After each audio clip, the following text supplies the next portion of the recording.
Au nom du Père et du Fils et du Saint-Esprit. Amen. Mon Seigneur et mon Dieu, je crois fermement que tu es ici, que tu me vois, que tu m'entends. Je t'adore avec profonde révérence. Je te demande le pardon de mes péchés et la grâce de faire avec profit ce moment de prière. Ma Mère Immaculée, Saint Joseph, mon Père et Seigneur, mon ange gardien, intercédez pour moi. Au temps de Jésus, il y avait ce groupe de juifs qu'on appelait les pharisiens qui insistaient énormément sur le fait de devoir respecter la loi pour arriver à être parfait et alors pouvoir être sauvé. Alors, ils insistaient beaucoup et c'est devenu lourd, c'était contraignant, c'était pénible parce qu'il y avait pratiquement plus de 600 règles différentes qu'il fallait appliquer dans la vie de tous les jours. Et on était constamment en train de se dire, est-ce que je peux faire ceci, est-ce que je peux faire cela ? Et beaucoup de juifs, on avait marre des pharisiens, on avait marre d'une religion dans laquelle on appliquait tout le temps des règles. Peut-être que toi aussi, tu as ressenti cette sensation parfois devant les règles de la maison, à l'heure du lever, le temps d'études, des restrictions sur l'utilisation du téléphone ou devant le temps que tu peux passer devant l'ordinateur. Et tu te dis, mais tel autre ami, il n'a pas cette règle-là, il n'est pas limité par ça. Eh bien, justement, ce qui est important, c'est d'aller voir au fond pourquoi est-ce qu'il y a ces règles. Pas simplement de les appliquer, mais d'aller voir au fond. Et c'est ce que nous voulons faire aujourd'hui, Seigneur, avec toi. En parler, tranquillement, dans ce moment de méditation, dans ce moment de prière. Oui, parce que Jésus, c'est la première chose, il n'est pas venu abolir la loi, mais il est venu pour l'accomplir. Et il dit lui-même, « Moi je suis la lumière. Je suis venu dans le monde pour que celui qui croit en moi ne demeure pas dans les ténèbres. » Tu es venu, Seigneur, pour nous libérer de ce formalisme extérieur, nous apporter de la lumière pour comprendre quel est le sens de ces commandements, quel est le sens de ces lois. Et tu nous révèles que Dieu est amour et qu'il nous montre toutes ces choses parce qu'il nous aime, parce qu'il veut faire que nous tirions le meilleur de nous-mêmes. Et souviens-toi, quand Dieu a donné les commandements à Moïse, quand il a donné cette table avec les 10 commandements, la loi de Moïse pour le peuple juif, il ne l'a pas donné pour imposer un fardeau pesant à son peuple, mais justement pour libérer Israël de l'esclavage du péché et du mal. Souviens-toi aussi, Jésus qui dira « Mon joug est doux, mon fardeau est léger ». Première chose, c'est faire confiance à Dieu qui nous a donné ces commandements. Et si tu te souviens bien, à la fin, lorsque Moïse a donné cette loi de Dieu, eh bien Moïse conclut son discours au nom du Seigneur en invitant le peuple à choisir le bien, à choisir de respecter les commandements. Et il dit, je te lis à la fin du livre du Deutéronome, « Je te propose aujourd'hui de choisir ou bien la vie et le bonheur, en choisissant les commandements, ou bien la mort et le malheur. Écoute les commandements que je te donne aujourd'hui. » Et alors il redonne la liste de tous les commandements. Et il conclut en disant, « Je te propose de choisir entre la vie et la mort, entre la bénédiction, vivre avec Dieu, et la malédiction, le péché. Choisis donc la vie pour que tu vives, toi et ta descendance. » C'est Dieu qui dit, mais choisis de faire le bien, choisis d'appliquer les commandements. Et c'est vrai, la plupart des commandements sont écrits en négatif. Tu ne voleras pas, ne mens pas, ne commets pas d'actes impurs, ne fais pas de violence, ne sois pas jaloux. Mais ce qu'ils visent, ces commandements, c'est m'aider à ne pas être esclave du péché, à donner le meilleur de moi-même. Et pour bien comprendre un peu cette idée, je pense qu'il est intéressant de prendre un exemple très commun et qui nous fait énormément plaisir.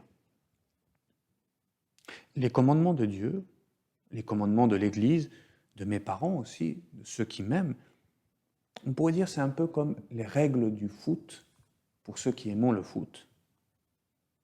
C'est le sport que nous aimons tant et que nous espérons, Seigneur, pouvoir reprendre bientôt, un jour, d'ici cet été, avec nos amis. Et pour passer un bon moment avec nos amis, il faut d'abord respecter les règles du foot. Je ne peux pas prendre le ballon avec les mains. Il faut que je reste à l'intérieur de certaines limites du terrain. Je n'ai pas le droit de tacler quelqu'un comme un malade par derrière. Et on pourrait dire, oui, mais tout ça, ça limite ma liberté. Je ne peux pas faire tout ce que je veux. Mais non. Imagine un peu ce que serait un match de foot si tel prenait le ballon avec la main, si tel autre faisait un tacle brutal par derrière. Et tout le monde terminerait blessé, en train de se disputer. Ce serait la pagaille. Et c'est ce qui arrive. Lorsque les hommes, nous ne vivons pas les commandements, c'est la pagaille dans le monde. Et au contraire, ces règles m'aident à être vraiment libre, parce qu'alors je peux jouer au foot comme il faut et je peux donner le meilleur de moi-même. Et Jésus nous dit, je suis la lumière du monde, je suis venu dans le monde pour que celui qui croit en lui, en Jésus, ne demeure pas dans les ténèbres. Tu nous as donné, Seigneur, les commandements. Tu m'as donné les lois de l'Église. Tu me donnes aussi des lois à travers mes parents qui m'aiment, afin que je comprenne que je suis fait pour le bien, je suis fait pour l'amour, je ne suis pas fait pour l'égoïsme ni pour le mal. Et donc c'est d'abord ça et avant tout comprendre que ces règles me sont données par ceux qui m'aiment, non pas pour limiter ma liberté, mais pour m'aider à ne pas aller dans une mauvaise direction. En fin de compte, c'est fait pour canaliser mes forces vers le bien. Eh bien, nous allons passer un petit moment là, en silence, à passer en revue ces choses qui me coûtent peut-être un peu plus. Me lever à l'heure, me mettre au travail à l'heure, respecter mon temps de téléphone ou d'ordinateur, des règles peut-être que tes parents t'ont données et qui te coûtent plus. Et alors, avec la confiance en Dieu, avec l'amour de tes parents, cherche à y mettre une raison positive.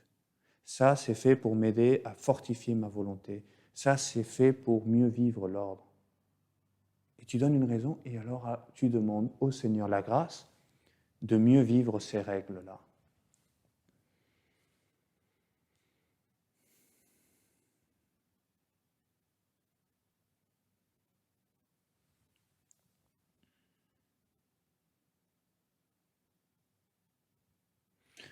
Mais toi, Seigneur, tu ne t'arrêtes pas là. Tu déclares aussi juste après que ce n'est pas simplement pour nous donner une raison que tu es venu, mais tu dis, le Père lui-même qui m'a envoyé, il m'a donné son commandement sur ce que je dois dire et déclarer.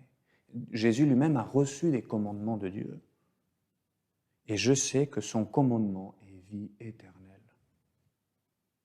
Les commandements de Dieu, nous dit Jésus, nous conduisent à la vie éternelle. Bien plus, ils m'aident à vivre cette vie, mais à la vivre en majuscule, à chercher la vie éternelle en vivant une vie heureuse dès ici-bas. Souviens-toi à nouveau du football. Grâce aux règles, je peux donner le meilleur de moi-même. Je peux développer mes talents et passer un bon moment avec mes amis, oui. Et c'est pour cela, Seigneur, que tu nous as donné les commandements, mais aussi les béatitudes.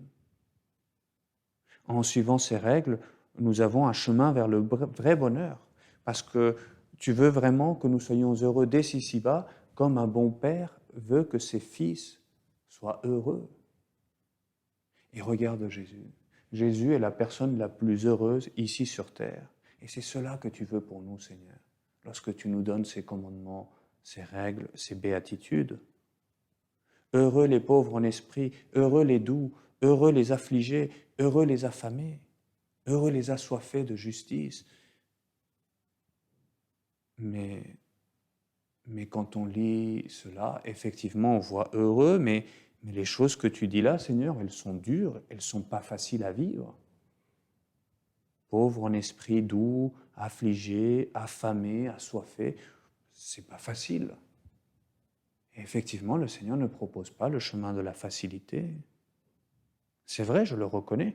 Mais reprenons l'exemple du football encore une fois. Je me souviens que lorsque j'étais jeune, lors des entraînements, j'aimais beaucoup les matchs de foot avec mes amis. C'était le moment super attendu, mais ça arrivait à la fin. Avant, il y avait l'échauffement. Avant, il y avait aussi l'entraînement technique, des passes, des dribbles, le placement sur le terrain. C'est des choses qui me coûtaient sur le moment. Moi, j'avais envie de faire le foot, j'avais envie de... Mais aux surprises, en faisant ça, lorsque j'ai bien suivi l'entraînement une fois et une autre, même si ça m'a coûté un effort, même si j'ai sué, même s'il a fallu se faire gronder parfois, je suis mal placé, il faut mieux tirer, eh bien à la fin, on savait mieux jouer. Et alors, on passait de super moments. En suivant les règles que Dieu me donne, en m'exerçant selon une ascèse, un entraînement, un exercice quotidien. C'est ça la vie spirituelle aussi. L'ascèse dans la vie spirituelle, c'est cet exercice quotidien que tu fais à la maison lorsque tu vis ce qu'on te demande. Eh bien, en suivant cet exercice quotidien, on grandit en vertu. On avait grandi en liberté aussi. On pouvait donner le meilleur de nous-mêmes. On était heureux alors de jouer au football. Mais c'est cela, Seigneur, que tu veux de nous. Et je comprends ainsi tes commandements et je comprends aussi l'effort des béatitudes. Ce qu'il faut, c'est avoir clair en tête le but pour lequel nous faisons tout cela. Je le fais pour devenir des meilleures personnes. Je le fais pour grandir en vertu. Je fais tout cela, Seigneur, ces choses qui me coûtent, pour grandir en liberté, et alors l'effort devient possible. Eh bien, à présent, ce que je vais faire, Seigneur, c'est reprendre à nouveau ces choses qui me coûtent et te demander, Seigneur, de m'aider à lutter en donnant davantage un sens positif à ce que je fais, à ces combats. Parce que là, tu es en train de m'aider à devenir meilleur.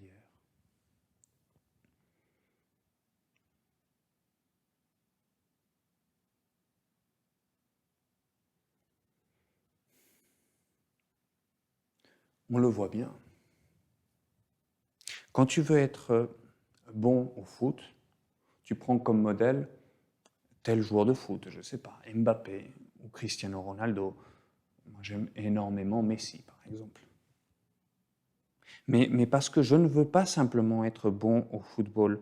C'est bien, mais ce n'est pas suffisant pour le bonheur. Mais je veux être bon pour la vie. Eh bien, moi, j'ai pris comme modèle le Christ. Moi, je suis chrétien. C'est toi, Seigneur, mon modèle. Toi, tu es mon Créateur et mon Sauveur, et tu me donnes les règles de vie qui vont me faire devenir meilleur. Et tu me les donnes à travers l'Église, à travers les commandements, et à travers mes parents qui m'aiment. Et dans les béatitudes, tu m'apprends à aimer, à faire le bien. Et non seulement cela, Seigneur. Et c'est ça la force des chrétiens, et c'est là la force de ma foi. Tu nous donnes en plus ta grâce. Tu vois, ça c'est la grande chance que nous avons, nous les chrétiens. Non seulement nous avons un modèle, le meilleur qui soit, le Christ, mais nous avons aussi un ami qui nous aide à devenir effectivement comme lui, et qui nous conseille, et qui nous donne sa grâce, et qui nous encourage pour la lutte. Eh bien, Seigneur, je termine ce moment de prière en te disant merci, Seigneur, de tout cœur pour la loi. Merci pour tes commandements, merci pour tes béatitudes. Merci aussi d'être devenu pour moi chemin, vérité et vie. Et avec cette certitude, je reprends aujourd'hui le combat pour devenir un meilleur chrétien.